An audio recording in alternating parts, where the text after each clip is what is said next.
the bottom line is this: he's scared. It's an internal thing. I'm not going to say that it's financial. I believe it's totally an internal, personal thing with him, and the concept, the things I was talking about, are very frightening. And some people, are just not going to buy into it until it's, until it's a vivid, in your backyard, it's all over kind of a situation. And up to that point, there are many people, including Alex, that are just frightened off by this. Now, what I would like to, yes, go ahead. Yes. I wanted to get Dr. Beer. Kenneth Beer is with us. He's been doing the radio show here with us now since all the way back to 2011 when we started it, and he's really familiar with your work all the way back to WWCR and Shortwave Patriot Radio. And Kenneth worked with Bill Cooper in Kaji back in the 90s. Kenneth, say hello. Hey, Bob, it's good to actually hear you on the show. I remember hearing you years ago on Patriot Broadcast Networks and various forums, and it's amazing that you're actually on the show now. So I'm all ears tonight, and I can't wait to hear what you're going to share. But I've followed you for so long, and I'm kind of like Alex Jones with you. You opened my eyes. Well, thank you. I greatly appreciate that.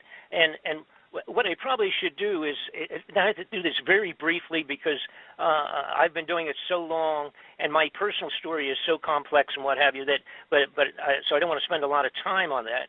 But for the people that do not know who I am, they can go, of course, to my website, which is bobfletcherinvestigations.com. Now, if you just go on Google and put in Bob Fletcher, you'll end up there also, because I'm kind of like all over the place there, sort of like a bad fungus, I guess. But at least to the bad guys in government. So as a matter of fact, I had to quote Senator Kerry, John Kerry, who's now, of course, Secretary of State. I had assisted his offices profusely many years ago in one of the inquiries relative to drugs and government officials, and I had just run for the United States Congress in 1990, and he asked me what if I had, and matter of fact, I almost took that seat, but he asked me what would have happened if I had taken the seat and become up there in Congress. And I jokingly said, well, I would be the biggest pain in the butt that they ever had in Washington. And Senator Kerry's response there was that he said, I got news, you already are one of the biggest pains in the butts in Washington. And that was, of course, back in 1990. That's a long time ago. But it's one of the best things I ever heard out of a senator's mouth out of Washington, D.C., that I was already causing them more grief than they wanted to share. But for those folks who don't know me, I got involved totally non-intentionally. I had a company, was taken over. I merged. It's not taken over. It's not, well, yeah, maybe that is the right word.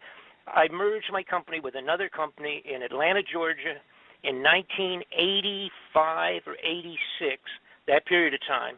And it turned out to be run and operating by a covert Central Intelligence national security operative who supplies weapons for all of the small wars that you referred to just a few minutes ago around the world that have been taking place.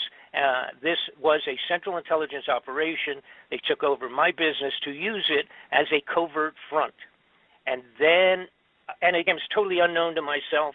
There's no way of knowing that until you're already into it.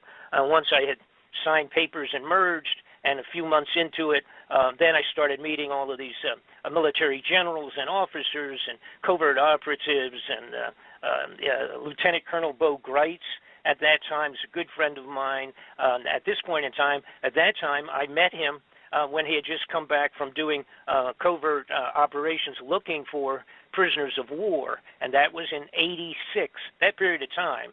And they were still... Bo was still bringing and getting prisoners of war out of the old Vietnam War.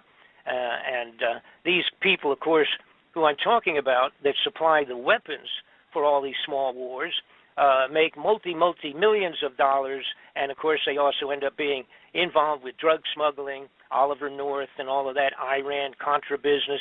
I was a witness in that, and then became, because of chasing those people, one, of course, leads to another. I became involved with at least 8 to 10 very serious top-level investigations at the congressional level. Now, I also have to add that absolutely none of them go anyplace. They are all complete garbage for the television for the most part, and to get senators and congressmen reelected because they show you all the wonderful things they were trying to do to clean up America, and in most cases it's all garbage. Now, put that aside. That's how I got involved with this stuff of chasing and following, going after criminal people, criminal personalities at the highest levels of our government, all the way up to the White House, and it's nonpartisan. They're crooks, liars, and thieves on both sides of the fence. Anybody that goes up there as an honest congressman, and I will use Sonny Bono as a perfect example, anybody that gets in there and goes and ends up getting into the Senate and the Congress, but basically at the very beginning, they kind of pull you aside and have a little meeting with you, which basically means that if you come up here and cause a lot of grief, you'll not be back here again for a second term. If you come up and you cooperate, things will run really smooth, and you can move up to the highest levels in our government if you're a good guy. From their point of view, a good guy is somebody that keeps their mouth shut regardless of what they see. And in Sonny's case, he was appalled when he got up into the den of thieves in Washington and realized how unbelievably criminal everybody was up there. And there's many, many wonderful stories, but we don't have time to get into those this evening. But nonetheless, Sonny, I bring him up because when he and I worked with Sonny, supplying him with information on and documentation, the best that you can possibly get, supplied him with reams and reams of information related to the Central Intelligence involvement and other agencies, embassies and everybody else, with the drug smuggling, murder, and assassinations. When I worked with him supplying material, it was probably over a year, and then got down to really sharpening pencils, and finally his office called me back and told me that as soon as Sonny got back from the Christmas holidays, the first thing on the calendar was the investigation at the Congressional Intelligence level with all of my material and some material supplied by other people. They wanted to make sure I was ready to come back into Washington. I was living in Los Angeles at the time. Was I ready to come back and make sure that I had all of my stuff with me and that I assist them in bringing in other witnesses, which included drug smugglers and everybody you can imagine that was going to come forward to a brand new congressional investigation. And for one of the first times in the history of congressional inquiries, Sonny's offices informed me that they had subpoena powers. So they were going to be able to force people to come in and force them to either answer questions, or they actually could put them in jail until they decided to cooperate. That never happens normally in any of these inquiries. You know, these guys can go in and sit down, and then they say, oh, I don't remember, or I can't come in right now, I'm doing something else, or this or that, whatever, and they sidestep the serious questions. That wasn't going to happen on this inquiry, and I loved it. I was overwhelmed with joy, and I thought, oh, my God, this is going to be one of the first times that we're going to be able to nail people right to the wall with unbelievable criminal activities coming right out of the White House. And going up that far. And 10 days later, Sonny Bono was murdered on the top of the ski slopes in Nevada. Of course, they told everybody can remember, they had this traumatic announcement that Sonny had crashed into a tree and died from running into a tree with his skis on. And of course, nobody knew, because this has been kept very much undercover, the putting together this investigation. You know, nobody knew that at all. And of course, here I'm sitting in Los Angeles. I could have fallen off of my sofa, I guess, when I saw the news. When I called back into his offices, like a day or two afterwards, they wouldn't take my calls. And I thought, now this is the fellow the gentleman that ran the office basically for Sonny. Was a guy I had been close with. You know, we had lunch when I was in Washington and what have you. As a matter of fact, one time when I had gone to Washington about 2 years ahead of this period of time, maybe a year ahead, I was in Washington D.C. to stop in there. I stopped in along with other activities I had there, and Frank, his name Frank Cullen, he came out and he said, I looked into the office and they had tapes up and they were blocking people off, and he came out and he said, we'll have to go down to the restaurant. We can't come in. And I said, what's going on? Because people were up on the desks, and there was powder all over the place from the ceiling, and they were climbing around doing all sorts of stuff. They had electronic equipment, 3 or 4 technicians wandering around in Sonny's offices in the Congress building. And I said, what is going on? And they said, Frank said, somebody's been tapping our entire offices. And now, read my lips, right? Tapping the offices of a congressman in the congressional buildings, in his office buildings. And I said, what in the world? I said, well, that doesn't surprise me what we're doing, what we're in the middle of right now. And, of course, that would have been at the very beginning of when I was supplying them with the information that I'm referring to of drug operations and what have you. So, anyhow, the bottom line is that's the kind of stuff I've been involved with. And literally, I am afraid, I feel, it has really devastated me. I feel that Sonny was murdered because of the material that I had supplied him with, and the investigation that was, in fact, ready to be cranked up. As soon as he got back, it was the first thing on the menu. Probably would have taken another, probably 15 days by the time after the first of the year, and we would have been up there, and it would have been devastating. I have live audio and I have live videos of Kuhn, one of the biggest drug smugglers in the world out of Burma, pulled out his records, and it was videotaped by Lieutenant Colonel Bo Greitz. He actually videotaped it when Kuhn saw, this is a drug smuggler in Burma that was the primary supplier of opiates into the free world for many years. He had 40,000 soldiers on the mountainside in Burma. So this is not like 5 guys, mixing funny white powder down in Mexico someplace. This is a huge operation with truckloads of the opiates coming out of the top of the hill in Burma. And he had live, which I supplied to Sonny, live recorded videos of Kuhn Sa's entire distribution leadership in Chinese with their books. They opened their books up going back many, many years, naming the Central Intelligence and ambassadorial level persons that had bought the drugs and set up the financing with the mafia, et cetera, read their names live out of the books on the hillside in China, in Burma. And that's the kind of evidence I had supplied, along with documentation and what have you, connecting right into people like Richard Armitage, who was Assistant Secretary of Defense for the United States of America under the Bush administration. Anyhow, that's the type of stuff I've been doing. So now let's figure out how that relates to the incoming of the possibility of Nibiru headed back in, close to the to the Earth. What had happened a few years ago, I got looking into the extraordinary amount of money that was disappearing from the United States. Now, originally, I got to actually admit, I didn't know anything about Planet X. I had heard about it. It's one of those things, like so many millions of things.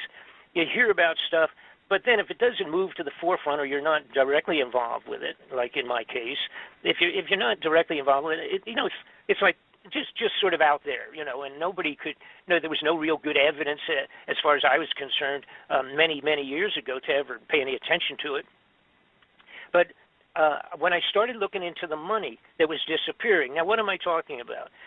For one thing, I'm talking about is that all the gold in Fort Knox is gone. It no longer exists. It has been taken, stolen, removed. All right. Now, when I say all of it, whatever, maybe I'm talking about 97% of it or whatever. There's always a couple of roomfuls of gold that people could look at, but that wouldn't mean anything, because if you didn't see all of it, or you didn't have an accounting of it, an audit of all of it, it really doesn't mean anything. We have the big building in Fort Knox that's supposedly filled with it. And then, of course, we have it in New York City and a couple of major banks. They have some of it put away and, behind bars, if you will. And you could go there and probably still see some. They still have it in a few other locations. But for the most part, when you're talking tons of gold in gold bullion, tons and tons of it like there was at one point in time, that's not there anymore. That's just gone. We have about in 2010 or 11, whenever it was, after the financial banking crash around the world, the global pinch, all right, that affected everybody, 2008, 9, 10, that period of time, the banks or those banking entities from Germany and a few other places, they came forward over here to the Federal Reserve and they said, we need a couple of tons of our gold. They have, all those nations around the world have deposited their gold, but huge amounts of their gold, at the Fort Knox vaults as a security situation, because some of the nations have always been a little shaky since World War II, and they worried basically about random overthrow of the governments or whatever, that type of insurgencies and what all. So they had put tons and tons. I believe the amount that Germany had in there was 1,500 tons of gold, just themselves.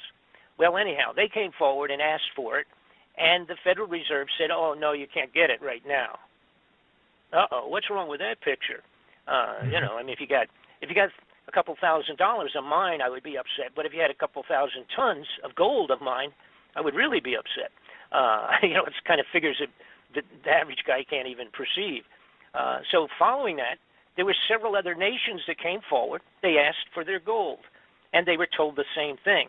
And interestingly, they were told to kind of get back in 2020, in the year 2020, they could probably get a good audit or some of their gold. That was kind of what the original answer was. And then, of course, we had Ron Paul came forward in Washington, and he has for several years said he wants an audit. We require an audit. The United States wants to know if the gold is there, because he agrees with me, and that is that it's gone.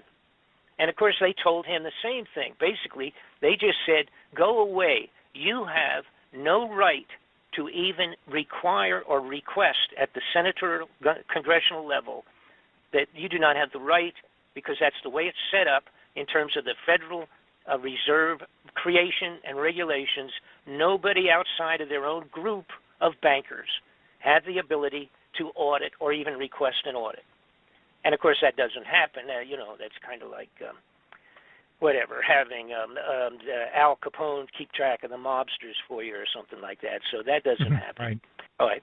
So now we have – now that kind of like really bothers me, and I'm listening to that and watching that and all, and I thought, what's wrong with that picture? And then Donald Rumsfeld, the guy that was in charge of the Department of Defense at that time, came forward on the floor of the Congress.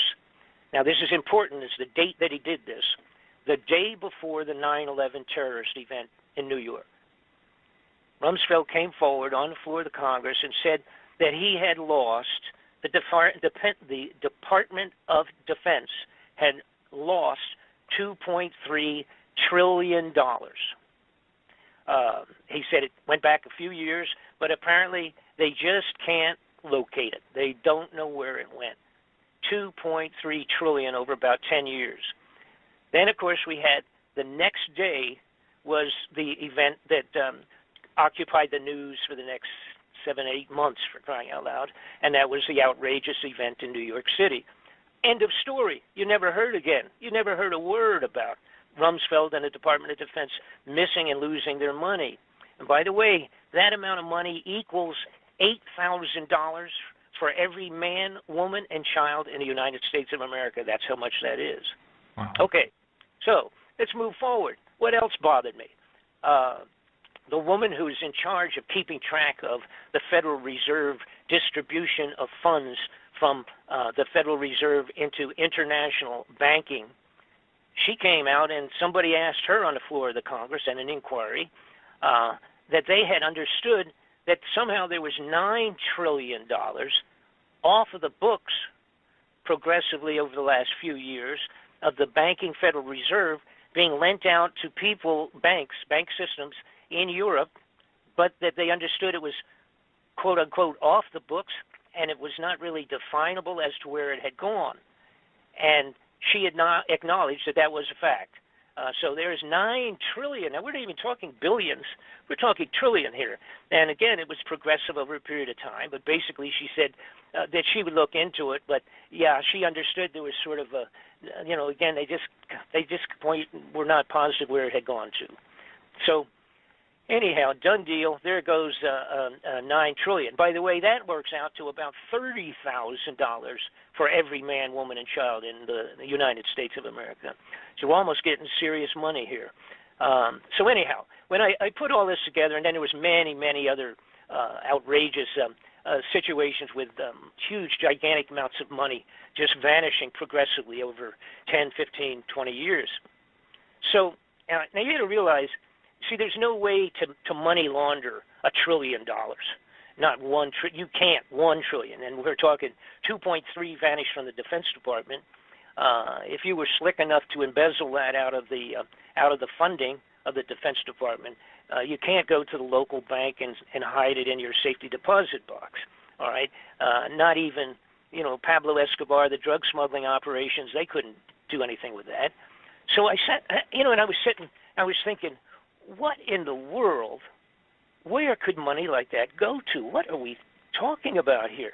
And again, it's 20, 30 years maybe altogether. This is a total outrageous volume vanished. And then I remembered somebody in '94 had come to me, not just one person, but many people, and I was involved with a bunch of different things, and I testified before the U.S. Intelligence Committee myself in Washington on a couple of things. And the bottom line was, I recalled somebody saying, Bob, are you familiar with the underground facilities that they're building all over the United States, these giant underground hideouts? And, of course, I said, well, I was familiar with some of the military operations, of course, and I knew we had some of the biggest and best underground facilities on Earth for NORAD and that type of, operations. And then, of course, somebody said, well, I'm talking about like even at the Denver airport is a giant underground facility. And, of course, I had a friend that was real close to that and a couple other people that were involved in the financing and what have you of government and all of that. So I was familiar, and I also was familiar that had gone from being a construction of a fancy airport into being extraordinarily over budget. I mean, they kept going, 40 million here, 60 million there, 20 million here. I mean, it just kept going right through the ceiling in terms of cost factor.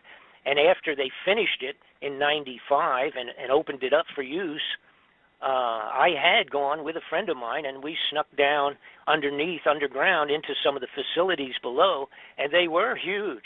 They were gigantic. We had tunnels and tunnels and all kinds of offices and what have, just all kinds of things underneath there.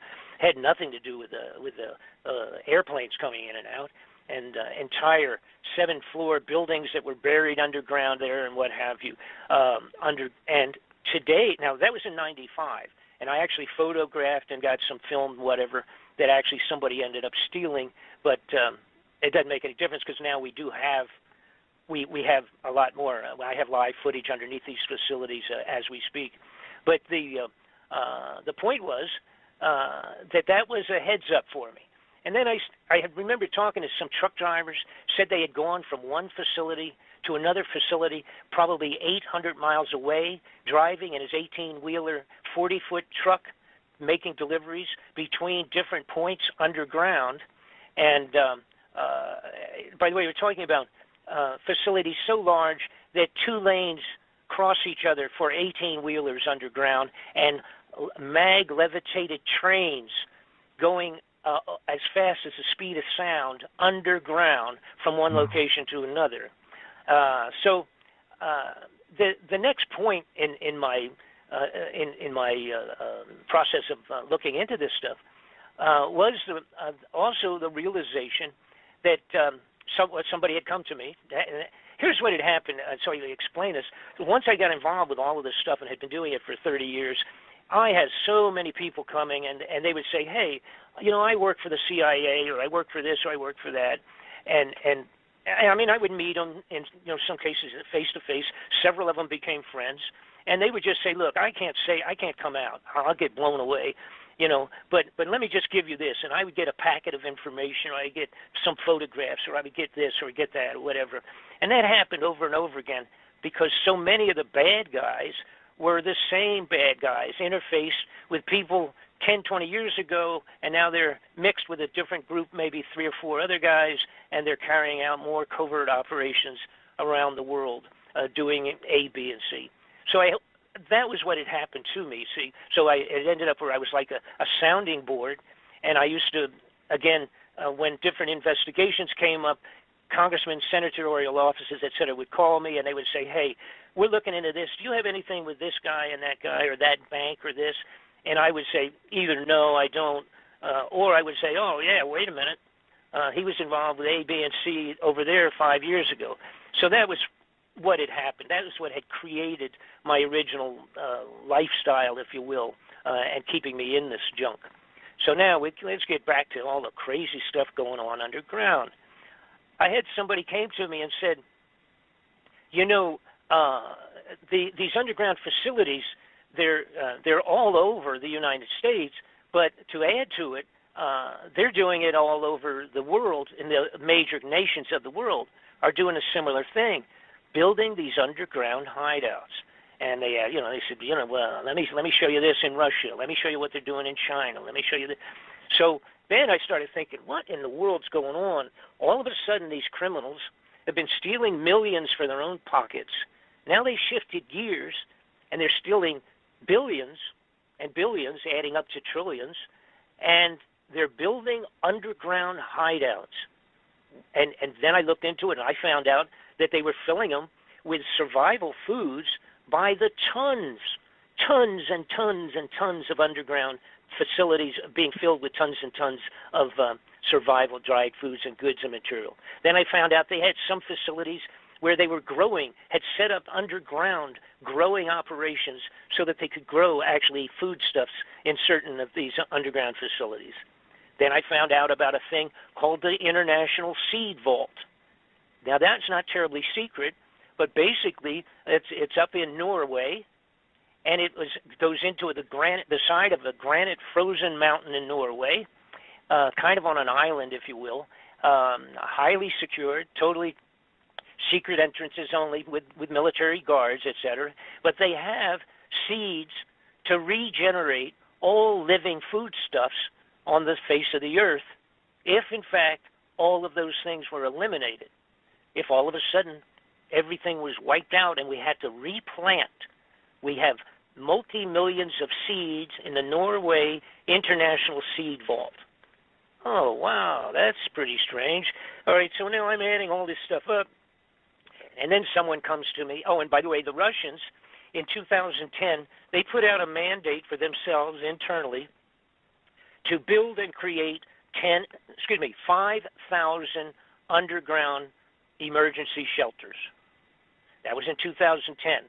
Their mandate was to accomplish that by 2013. That was a targeted date. They did complete them for the most part.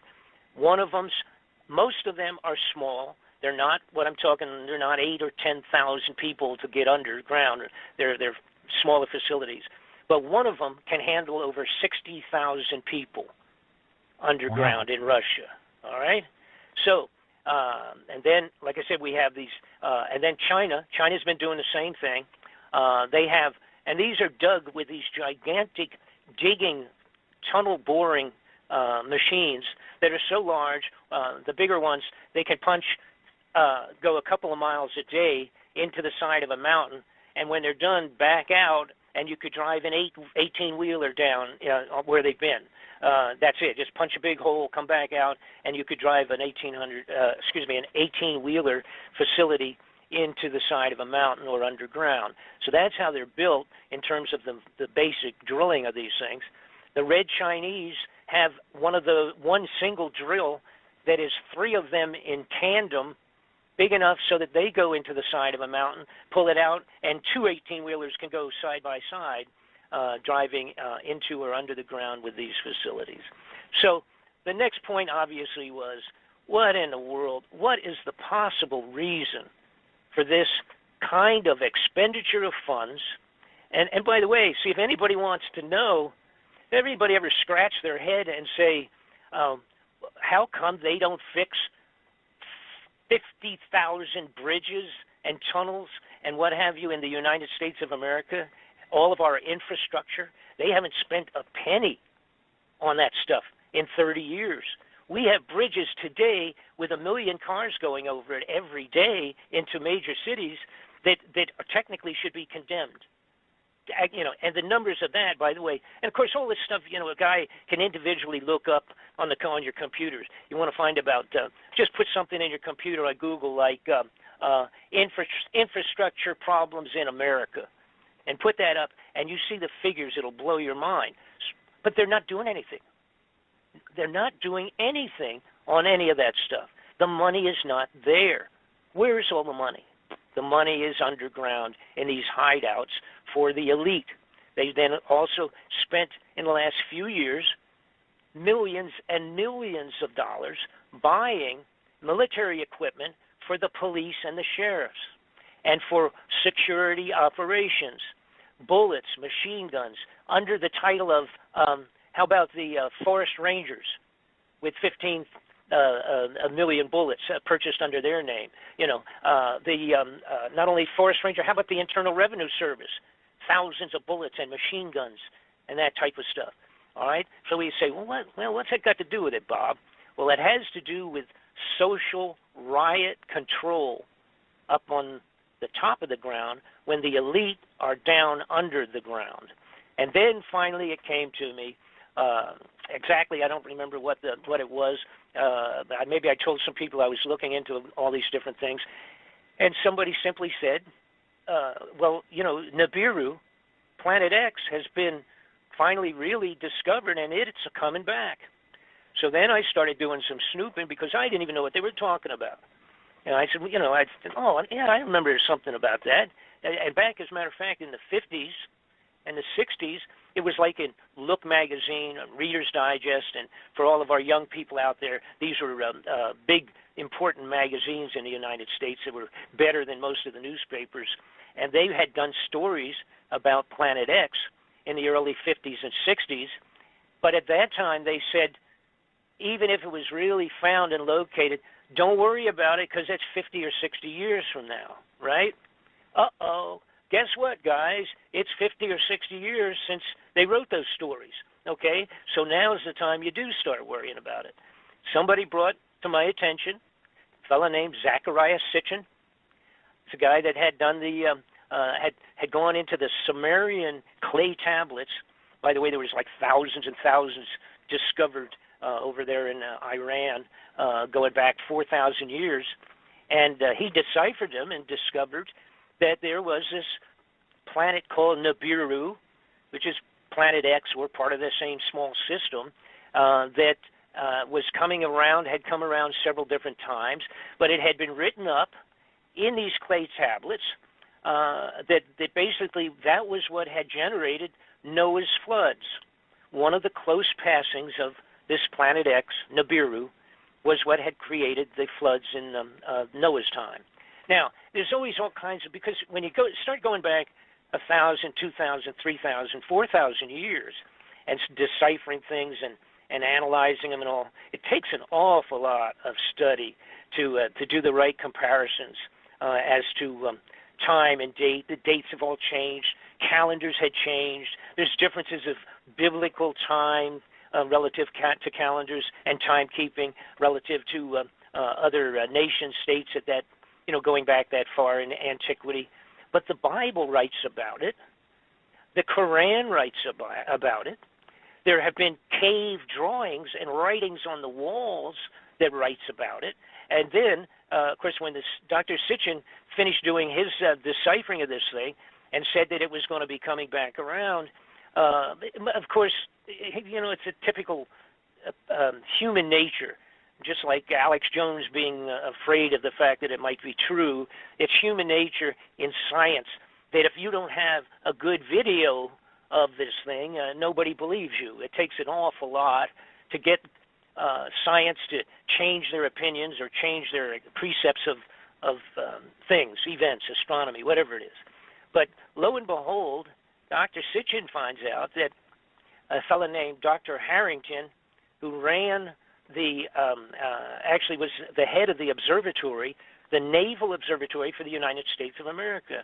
He got interested in Sitchin's proposal on this faraway planet that has this huge orbit, goes way out and then comes back in again and then way out again. And he started looking into it and kind of studied it for about 10 years, I guess. And then finally he said, uh-oh, we think we found it. Now, this is the Naval Astronomy, the actual planetarium observatory, if you will, for the United States Navy. And this guy ran it, okay? He called Sitchin in to his offices and sat down with him. And I'm not sure off the top of my head. I have 10 million things in my feeble little mind here, but I don't have the exact date. It's not important. I think it was 1990. And so Sitchin sits down with Harrington. Harrington says, I agree with you. I think that you're absolutely right. And as soon as he said that, in a short period of time, he became ill and he died of cancer in about, within a couple of years before he was able to complete his official report. Now, people, of course, could throw stones at that since the final report was never accomplished, but we have the actual videotape of that meeting between Sitchin and Harrington when Dr. Harrington admitted he was right and they had found it. So at some point in time, and by the way, I have to say this also, I just throw this in. And I'm going to use the word credible because it's hard to know if they are or not, but every one of the people that would be called prophets that are any good, all right, the really best quote-unquote prophets going back 1,000 years or 500 years or 7 or 4 or 6, all of them talk specifically about Nibiru, the planet X coming back around, causing all of these different problems, et cetera, et cetera. And it included Mother Shipton from England 400 years ago that predicted scuba diving, submarines, automobiles, tanks, harvesting equipment, generators, computer systems, all of that. And she also made a big deal about Planet X Nibiru coming back by and causing unbelievable havoc on the face of the globe. Nostradamus does the same thing. And my point, I guess, here is when you have all of the religions, all the religious writings, even the monks on the top of the mountains in Tibet have the same stories, the same information related to the return of Nibiru. All right, now, and there's also junk related. I'm not going to get into it too much. Information, junk's not a good term. Information related to this also in the crop circles like crazy. All kinds of very specific points of the Nibiru return. So finally, it made sense where all the money went. By the way, we now have 103 underground facilities. I have finished the DVD. It's a double disc DVD. It's very tedious because I was obligated, I thought, to give all of the interfacing connections of in other words, connecting all of the dots from square one moving forward. It's a 4-hour DV, 2 DVs of 2 hours each.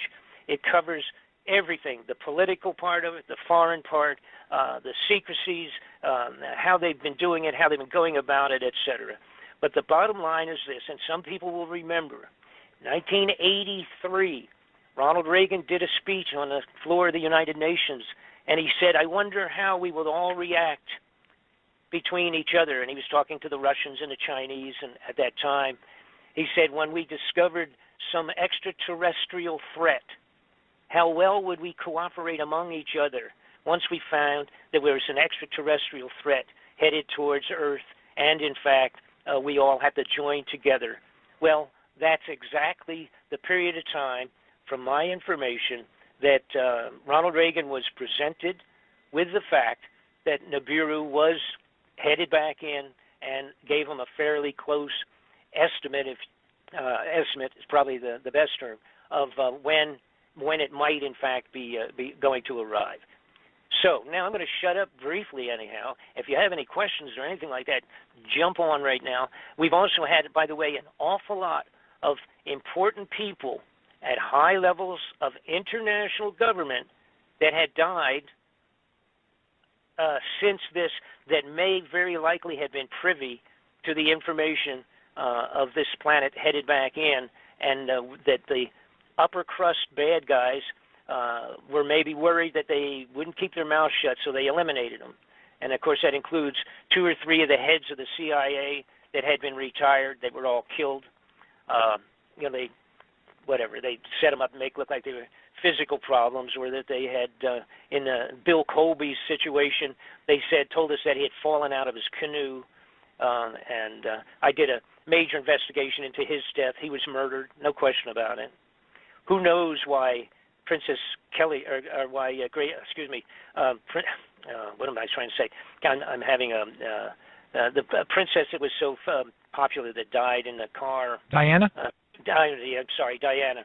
Princess Diana. She may possibly have been one that fit into the category of knowing what was coming and people being worried that she would shoot her mouth off. So you have to understand something. A lot of people, and a lot of people ask, when are they going to tell us? When are they going to make an official announcement to the people that this thing is coming in? All right? That can never happen, and it will never happen. There will not be an official presentation that, oh, by the way, we'll call it my fellow countryman speech from the president. That's not going to happen. Now, if it does happen, let me rephrase it. It may possibly happen, but when it does, the United States will already have to be under martial law. The entire country has to be under martial law before they make that presentation. And, of course, when they do make it, all those people that have their tickets to go underground are already going to be there, and the speech will be put out on a pre-recorded format to the rest of the world. They're going to be gone, and they don't want any interruption on their way down into the tunnels, all right? So the bottom line is, my opinion is, they probably will never make that announcement official. But before it becomes visible in the sky, where people start saying, and thousands of just average folks, but also, of course, the amateur astronomers, before any of them get to where they can actually say, uh-oh, there's a new star. And then a week later, it's going to be a little bit bigger, and then it's going to be a little bit bigger. And before that happens, and it starts becoming the talk of the Earth, we will be in martial law. That's where the equipment, the military equipment's been supplied going back to the 90s to the sheriffs and the police departments all around the world, all around the United States, and including things like grenade launchers, bazookas, personnel carriers. Some of it they talked about there in Missouri when they're having the racial problems here recently, and they complained. They said, what's with the police coming out with water cannons and personnel carriers and armored cars and all that? Where'd that come from in Missouri? Because people hadn't paid attention. See, but these things have been placed continuously since the 90s, and the only caveat, the only extra little sidebar to it was that they would supply them for almost nothing. They could make long-term payments to the, for the leftover, quote-unquote, leftover military equipment that was being made available to these policing operations. The only thing was they had to agree that if they were ever needed for a national emergency, quote-unquote, that they would come on board, with whatever federal agency that requested their help, and that they would use it appropriately. And of course, these guys, it's great. These sheriffs getting, 50 caliber machine guns on the top of a troop carrier, for crying out loud, in the North Carolinas. I mean, they love that. We'll sign anything. What do I got to sign? That's great. Get me a couple of those and a couple of few bazookas and a bunch of gas masks, and yeah, we want all that stuff.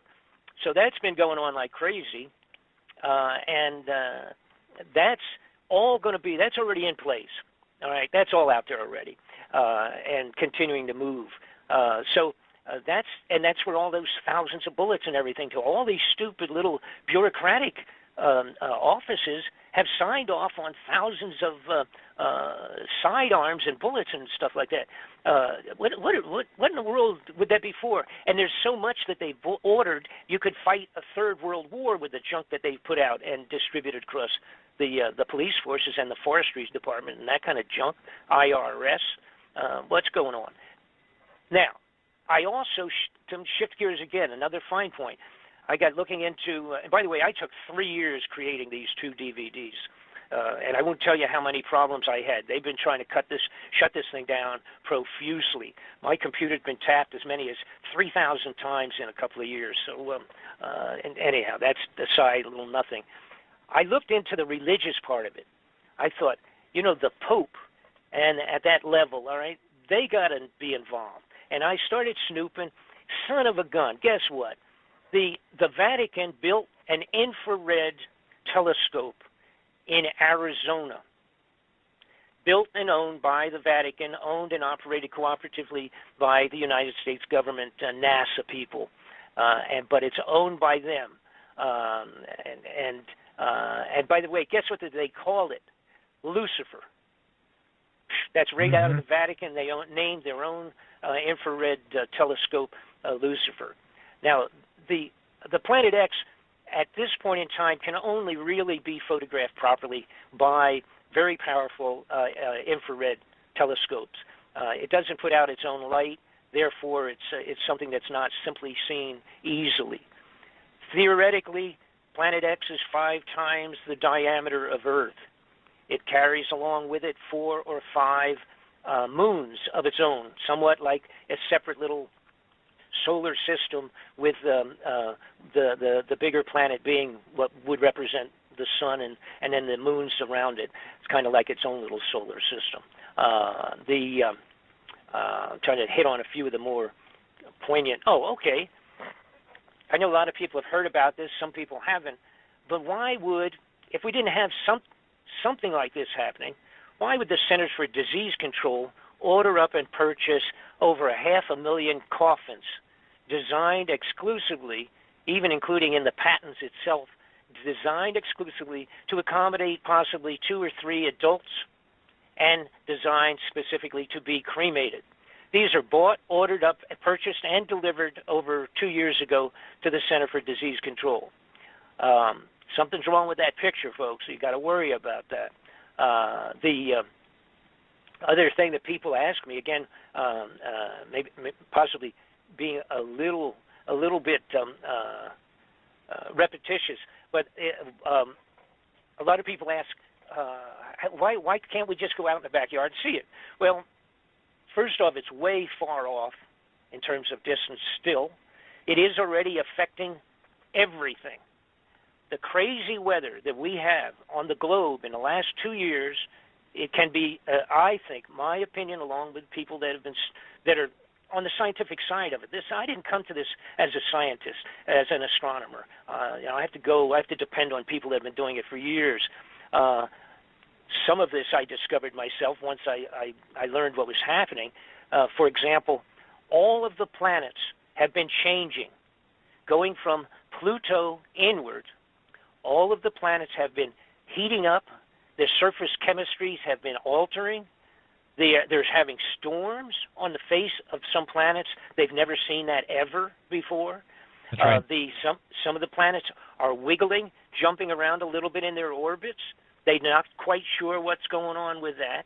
All right? Now, Planet X comes back from a distance out beyond the Oort cloud. And for people that are not familiar with that, and that would include myself 3 years ago, the Oort cloud is like a gigantic circle of space debris in tremendous volume. I'm talking trillions and trillions of pieces, I guess, of space debris that constitutes what they call a cloud, named after the guy that discovered it, named Oort, a German or a Yugoslavian or something like that. Anyhow, it comes in from way out there. That Oort cloud, so that you get a handle on this, that Oort cloud surrounds the entire solar system that we are existing in. All right, so that's how big it is and how far out it is. All right, the Planet X is said to be returning from way out past that, coming back in, and when it travels, it's like a bowl. I refer it to like the bowling ball effect. It's like a bowling ball coming down the alley into the 10 pins at the end of the alley, and as it goes into all of that debris and everything else on it, making its way on inward, it's affecting by gravitational effects and physical collision, etc. It's banging junk all over in every possible direction into the universe. We have had an increase in meteors and meteorites just in the last 3-4 years. I mean, and unless you're completely out of it, you can just watch the regular NBC, CBS News, and you can see every once in a while they say, oh, there was another meteor was seen, and they'll show this ball of fire coming down over California. And then they say, oh, a week or two later, there's another one someplace else, and someplace else, and someplace. It's global. They're all over. They're coming in like crazy because they've been cultivated and smacked and dislodged from where their normal little homeland would be, floating around in space, because of this Nibiru coming back in with this whole little solar system of its own. Heading back, the idea is now there are, in fact, and I have to kind of give credit and point out and make a real important point here. There are a couple of different points of view whether Nibiru will come back in on our plane. We are on what's called the plane of the ecliptic, which is somewhat all of the planets reasonably on a flat plane. If you put your arm out away from your body, if you put your arm out flat, straight out, the plane of ecliptic that we are rotating on in our orbit and all of the other planets on their orbits is all pretty much reasonably on that flat plane. Now, if you go down, move your hand downward about 12 or 8 inches, that would represent approximately a 30-degree slant off from a straight arm, a straight point where your arm would be out straight. That would be about a 30-degree off of the ecliptic. Now, the half of the people think that it will be coming in pretty close to flat plane.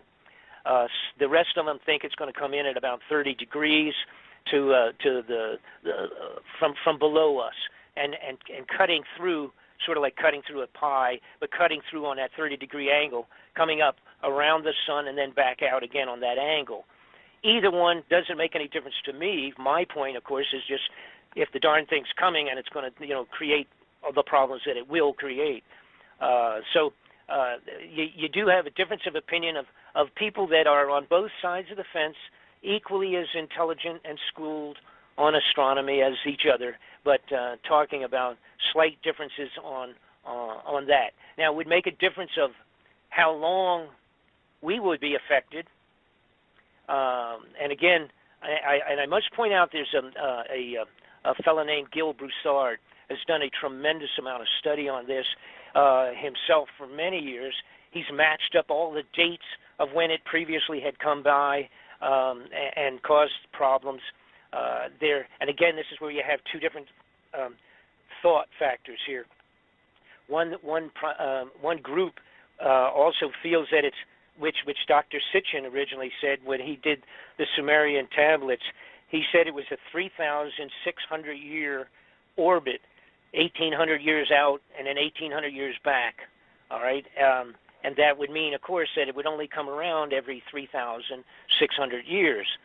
Now, Gil Broussard feels that it has been coming around every 360 or 350 years. Now, that means it would be coming around 10 times in that 3,600-year orbit. Now, originally I thought, being totally a novice in this stuff anyhow, I thought, wow, 3,600 years, that's really a long orbit. Does that even make physical sense? How come it doesn't fly apart in that period of time, et cetera, et cetera? But then I realized that we had a comet. Everybody's familiar with Halley's Comet. Halley's Comet comes around every 75 years. And then I realized that there was another comet that came around a little while back I think discovered in the 60s or something like that, that actually was it was called the Hale-Bopp comet. And it came around a few years ago, had never been seen before, was not logged in any place. And it was pretty good size, just like Halley's Comet. And it was a 4,200-year orbit. See, so that's 1,000 almost, 700, 800 years longer than the 3,600 that was perceived for Planet X. So that long orbit is a reality. That's all I'm saying. It actually, now as it is, this particularly Hale-Bopp comet will not be coming around for another 4,000 years, so we don't have to worry about that. And of course, it was just a comet. The difference here is we're talking potentially a physical planet the size of 5 times Earth. It supposedly passed through the last time. There has been writings on this. Again, I go back to antiquity, all over the place describing the last passing of this thing. If it was 360 years ago, or if it was 3,600 years ago, it makes no difference. The United States elite criminal personalities at the top of our government have stolen the money, built 100 of these underground facilities and filled them up, not with foodstuffs, for 50 years from today. Why are they having them completed last year and this year and 4 years ago all over America, keeping them top secret, spending every buck they could steal, including the gold, all of that money going down underground, if they do not perceive this to be coming back in a short period of time, period. Now, let me leave this open now to you guys. You got any questions, more than 700 of them, please go ahead and ask, and if I can answer it, I will, and if I can't, I'll just tell you I don't know. Oh, great. Well, I'll tell you what, this has been unbelievable. You have touched upon every major point that, I mean, wow. Thank God. And I'll share some things with you, and then I'll also pass over a couple of questions that some people had sent in. What's fascinating is that when you look at, if you were to make yourself a model of the solar system, of our solar system, and then create a second model of another solar system, bigger, smaller, doesn't really matter, and you would take the two models and you would slowly move them toward one another, and then and move them past one another in an elliptical orbit, which is arguably what this is supposed to be in. If you were to create that model and move the Nibiru system through our solar system and in an elliptical orbit and back out again, what you would end up with is 2 events, not one, but 2 events. And what's fascinating is the Bible actually explains those 2 events in rather vivid detail in a couple of verses.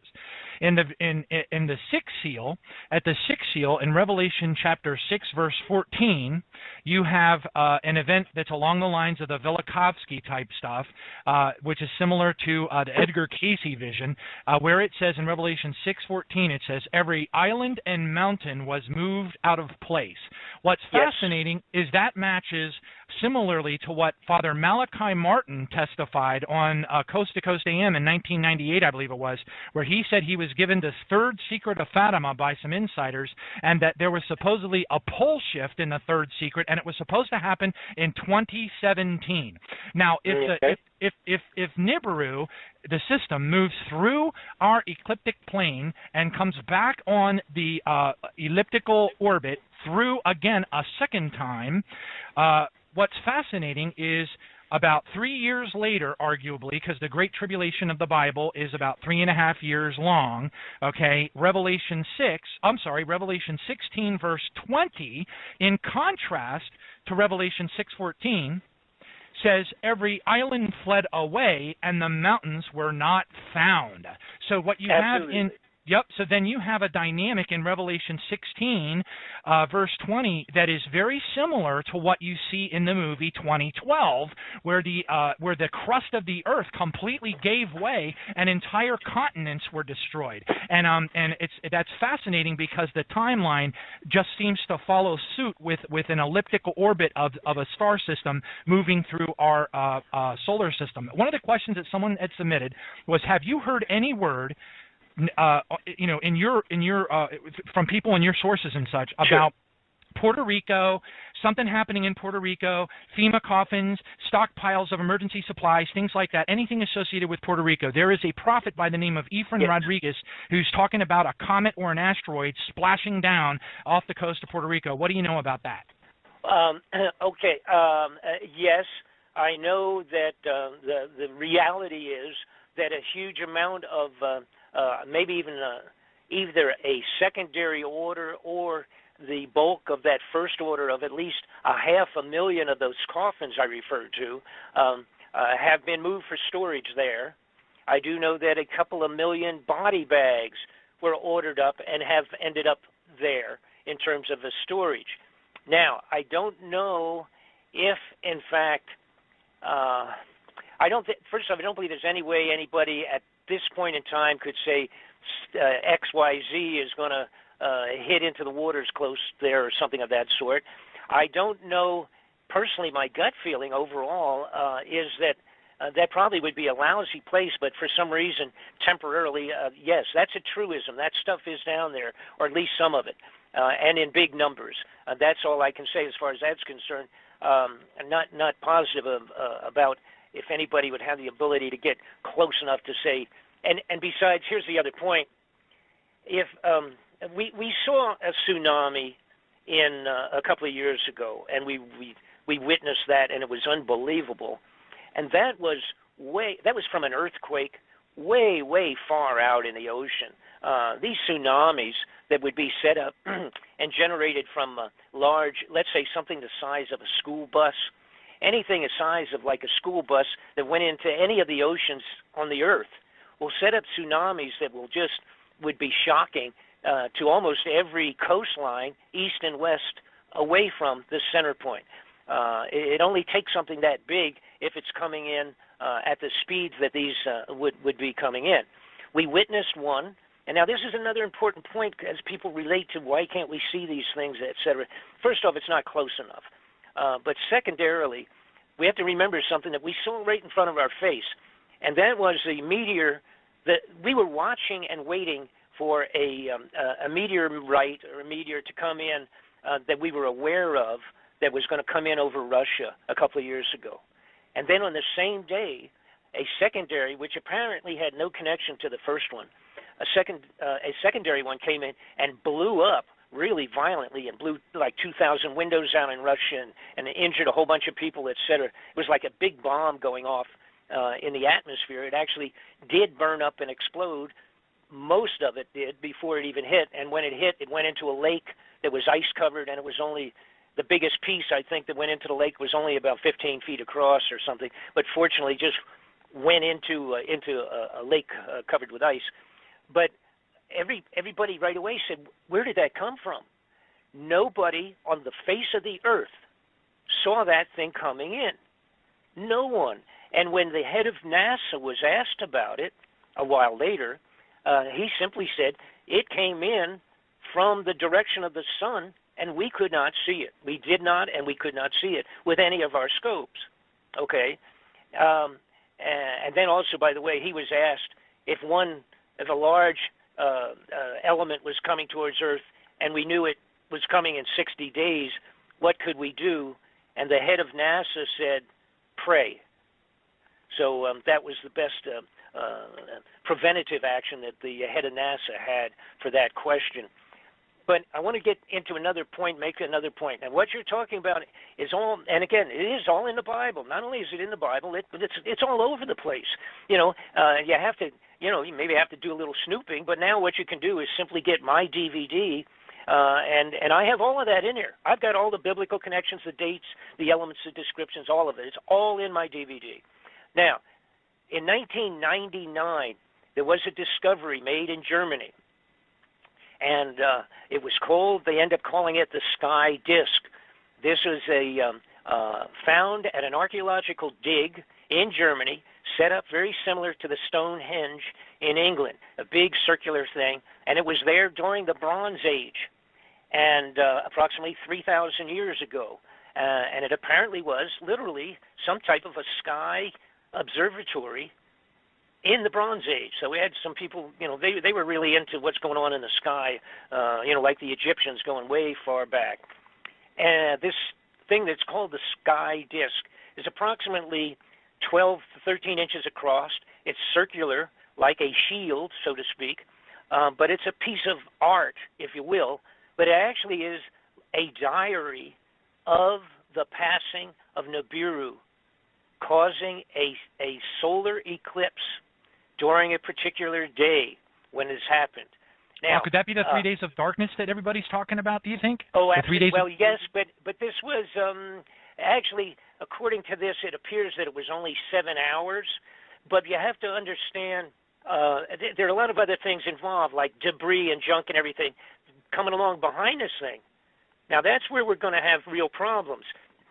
The reason I'm asking, because I'd love to hear your thoughts on this, because there are prophecies. There's a Padre Pio prophecy from 1950, 1951, which includes 3 days of darkness that are supposed to be coming upon the earth. And then, of course, you have the reference in Revelation 6, verse 12, where it says the sun turns black as sackcloth of hair. Well, it doesn't give the duration, but certainly if the sun turns black, it's going to be pretty darn dark.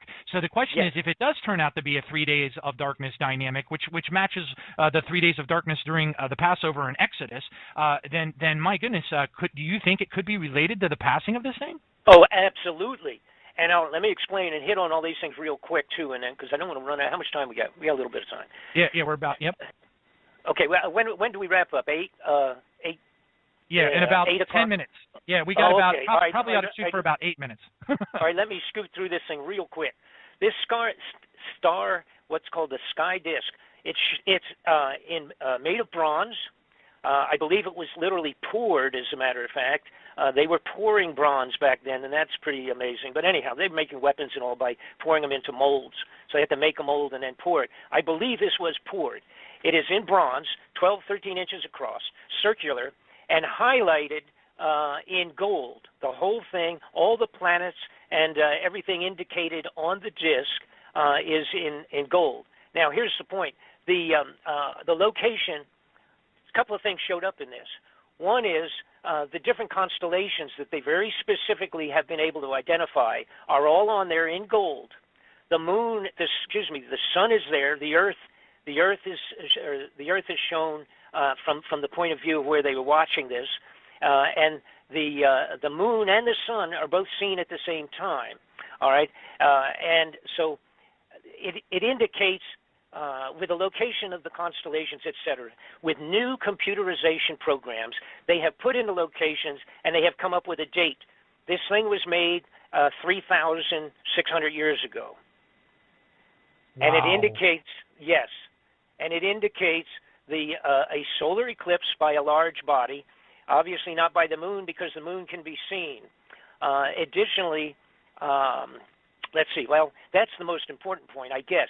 Now, how this would have been done, obviously, was this astronomer. I've got to call him an astronomer. These people that built this huge observatory in the ground there to mark off the movements of the sky, they were blown away by this event. What it also shows, and this is important because this was, a matter of fact, Gil Bouchard came up with most of this, and it's a brilliant study, unbelievable in-depth study relating the biblical statements to all of these events. But it shows that what took place when this came by, it shifted the Earth 26 degrees. They can literally, with the new computerization, they feed the information that's shown on this down to not only the year, but the day, and it was 8:30 in the morning when this took place. That's how accurate the computerization is of the description given on the disk. So they actually have a date and a time, etc.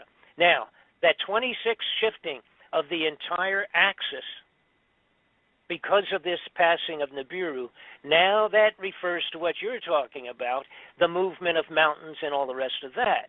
Now, you get into another thing where you talk about, and by the way, it was about a 7-hour eclipse, if I recall right. Again, this is off the top of my head here, and I have it all exact in my DVD, but I think that's what it was, which, of course, is a long time. Holy mackerel. You know, if you're talking in the middle of the day, you lose several hours of it, not just 15, a few minutes, so to speak. Anyhow, it was several hours as opposed to a few minutes of a solar eclipse because of this being this giant planet going by. Now, here's what's going to happen. If everything happens as it's being perceived, taking historic writings, biblical accounts, all the rest of that, and mixing it with scientific reality and the size and all the rest of those calculations, this guy is going to come in. Now, when it comes in to go around the sun, and again, dragging with it a couple of moons, about 4 or 5 moons, it's also going to have a tail behind it of meteoric junk, all right, just space junk, dragging along behind it. That's when we're going to go through. They will take the Earth approximately 1 hour to travel through the width of the tail of that. After it's gone behind the sun, our orbit will drag us through it in a worst-case situation, through the tail. It will take an hour to pass through it. During that hour, we will be going through a hailstorm of meteors. Burning hail, which is described in the Bible, okay? That's what killed all these soldiers and all sorts of things, etc., described very specifically in the Bible. Absolutely. Revelation 6:13 says, "And the stars from the heaven fell to the earth as a fig tree drops its late figs when it's shaken by a mighty wind." We're down to the 5-minute mark. I'd love to have you tell people where they can go to get your DVD set in a little bit more detail. I'm looking at your website right now, and I don't see the link for it. It says Home About Media Videos. Where can people go to get this DVD set? If you go to and you have at least there, are you just on Google? Here's the point. Just go on BobFletcherInvestigations.com. It's BobFletcherInvestigations.com, or the Bob Fletcher Investigations, one long word, .com. You will get to my website. On the website, there's description. There's some pictures of underground facilities, a few things in there. But the title of the the double DVD disc set is Incoming. That's the title of it. You can get it easily. I've got a section in there called, I guess it's under store. I don't get involved with that too much, but I guess it's under store or where to purchase or whatever. You can find it on there. You can't miss it. And by the way, I have to tell you something. I've done a couple of radio programs that are fairly large in their following, and the reaction has been mind-boggling. People are really understanding the seriousness of this. Now, I want to get in real quick. I do give you an estimate of all of these professionals of when we might see this, and it's interesting because you talk about Passover and the relationship to the biblical statements on this crazy thing. The estimate is that possibly by next December, the star will be seen first up in the sky, that the Planet X will be seen as a star. The earliest time has been calculated to be next December, and for it to pass by March and April. Wow.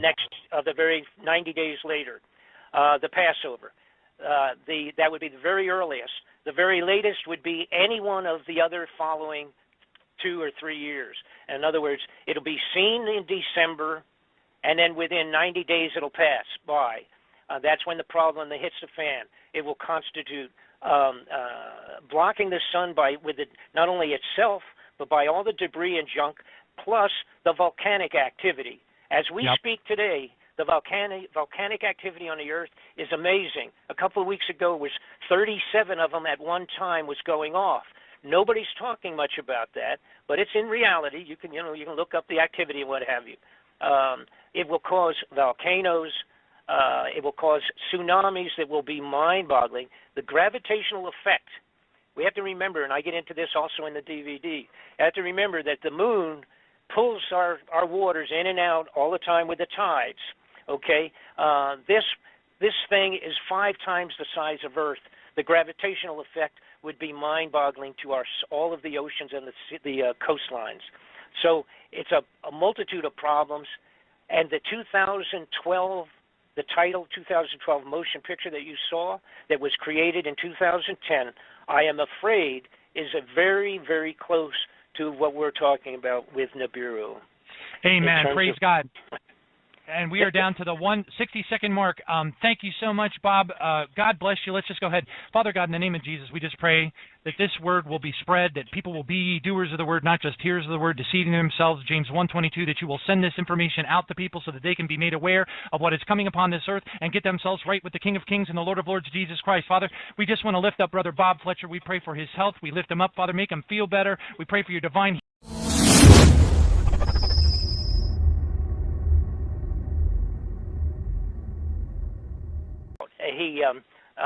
and the bottom line is this: he's scared. It's an internal thing. I'm not going to say that it's financial. I believe it's totally an internal, personal thing with him. And the concept, the things I was talking about, are very frightening. And some people, are just not going to buy into it until it's, until it's a vivid, in your backyard, it's all over kind of a situation. And up to that point, there are many people, including Alex, that are just frightened off by this. Now, what I would like to... Yes, go ahead. Yes. I wanted to get Dr. Beer. Kenneth Beer is with us. He's been doing the radio show here with us now since all the way back to 2011 when we started it, and he's really familiar with your work all the way back to WWCR and Shortwave Patriot Radio. And Kenneth worked with Bill Cooper in Kaji back in the 90s. Kenneth, say hello. Hey, Bob, it's good to actually hear you on the show. I remember hearing you years ago on Patriot Broadcast Networks and various forums, and it's amazing that you're actually on the show now. So I'm all ears tonight, and I can't wait to hear what you're going to share. But I've followed you for so long, and I'm kind of like Alex Jones with you. You opened my eyes. Well, thank you. I greatly appreciate that. And what I probably should do is, I have to do this very briefly because I've been doing it so long, and my personal story is so complex and what have you so I don't want to spend a lot of time on that. But for the people that do not know who I am, they can go, of course, to my website, which is bobfletcherinvestigations.com. Now, if you just go on Google and put in Bob Fletcher, you'll end up there also, because I'm kind of like all over the place there, like a sort of like a bad fungus, I guess. But at least to the bad guys in government. So as a matter of fact, I had to quote Senator Kerry, John Kerry, who's now, of course, Secretary of State. I had assisted his offices profusely many years ago in one of the inquiries relative to drugs and government officials, and I had just run for the United States Congress in 1990, and he asked me what if I had, and matter of fact, I almost took that seat, but he asked me what would have happened if I had taken the seat and become up there in Congress, and I jokingly said, well, I would be the biggest pain in the butt that they ever had in Washington. And Senator Kerry's response there was that he said, I got news, you already are one of the biggest pains in the butts in Washington. And that was, of course, back in 1990. That's a long time ago. But it's one of the best things I ever heard out of a senator's mouth out of Washington, D.C., that I was already causing them more grief than they wanted to share. But for those folks who don't know me, I got involved totally non-intentionally. I had a company, was taken over. I merged. It's not taken over. It's not, well, yeah, maybe that is the right word. I merged my company with another company in Atlanta, Georgia in 1985 or 86, that period of time. And it turned out to be run and operating by a covert Central Intelligence national security operative who supplies weapons for all of the small wars that you referred to just a few minutes ago around the world that have been taking place. This was a Central Intelligence operation. They took over my business to use it as a covert front. And again, it's totally unknown to myself. There's no way of knowing that until you're already into it. Once I had signed papers and merged, and a few months into it, then I started meeting all of these military generals and officers and covert operatives, and Lieutenant Colonel Bo Greitz at that time is a good friend of mine. At this point in time, at that time, I met him when he had just come back from doing covert operations looking for prisoners of war, and that was in '86, that period of time. And they were still, Bo was still bringing and getting prisoners of war out of the old Vietnam War. And these people, of course, who I'm talking about, that supply the weapons for all these small wars, make multi-millions of dollars, and of course they also end up being involved with drug smuggling, Oliver North and all of that Iran-Contra business. I was a witness in that, and then became, because of chasing those people, one, of course, leads to another. I became involved with at least 8 to 10 very serious top-level investigations at the congressional level. Now, I also have to add that absolutely none of them go anyplace. They are all complete garbage for the television for the most part, and to get senators and congressmen reelected because they show you all the wonderful things they were trying to do to clean up America, and in most cases it's all garbage. Now, put that aside. That's how I got involved with this stuff of chasing and following, going after criminal people, criminal personalities at the highest levels of our government, all the way up to the White House, and it's nonpartisan. They're crooks, liars, and thieves on both sides of the fence. Anybody that goes up there as an honest congressman, and I will use Sonny Bono as a perfect example, anybody that gets in there and goes and ends up getting into the Senate and the Congress, that basically at the very beginning, they kind of pull you aside and have a little meeting with you, which basically means that if you come up here and cause a lot of grief, you'll not be back here again for a second term. If you come up and you cooperate, things will run really smooth, and you can move up to the highest levels in our government if you're a good guy. From their point of view, a good guy is somebody that keeps their mouth shut regardless of what they see. And in Sonny's case, he was appalled when he got up into the den of thieves in Washington and realized how unbelievably criminal everybody was up there. And there's many, many wonderful stories, but we don't have time to get into those this evening. But nonetheless, Sonny, I bring him up because when he and I worked with Sonny, supplying him with information on and documentation, the best that you can possibly get, supplied him with reams and reams of information related to the Central Intelligence involvement and other agencies, embassies and everybody else, with the drug smuggling, murder, and assassinations. When I worked with him supplying material, it was probably over a year, and then got down to really sharpening pencils, and finally his office called me back and told me that as soon as Sonny got back from the Christmas holidays, the first thing on the calendar was the investigation at the Congressional Intelligence level with all of my material and some material supplied by other people. They wanted to make sure I was ready to come back into Washington. I was living in Los Angeles at the time. Was I ready to come back and make sure that I had all of my stuff with me and that I assist them in bringing in other witnesses, which included drug smugglers and everybody you can imagine, that was going to come forward to a brand new congressional investigation. And for one of the first times in the history of congressional inquiries, Sonny's offices informed me that they had subpoena powers. So they were going to be able to force people to come in and force them to either answer questions, or they actually could put them in jail until they decided to cooperate. That never happens normally in any of these inquiries. You know, these guys can go in and sit down, and then they say, oh, I don't remember, or I can't come in right now, I'm doing something else, or this or that, whatever, and they sidestep the serious questions. That wasn't going to happen on this inquiry, and I loved it. I was overwhelmed with joy, and I thought, oh, my God, this is going to be one of the first times we're going to be able to nail people right to the wall with unbelievable criminal activities coming right out of the White House and going up that far. And 10 days later, Sonny Bono was murdered on the top of the ski slopes in Nevada. Of course, they told everybody. Everybody can remember they had this traumatic announcement that Sonny had crashed into a tree and died from running into a tree with his skis on. And of course, nobody knew, because this has been kept very much undercover. The putting together this investigation. Nobody knew that at all. And of course, here I'm sitting in Los Angeles. I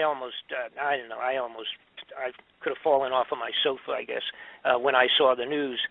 When I called back into his offices, like a day or two afterwards, they wouldn't take my calls.